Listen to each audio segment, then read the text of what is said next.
આજે તો એન્જોય નો દિવસ છે એટલે તમારા પણ યારો દોસ્તો તો હશે જ અને અહીંયા પણ મારા એક ખાસ મિત્ર છે શ્રવણભાઈ પ્રજાપતિ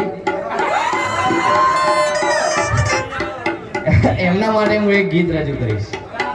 1981 માં યારાના પિક્ચરના માટે ગીત ગાયેલું છે કિશોર કુમારે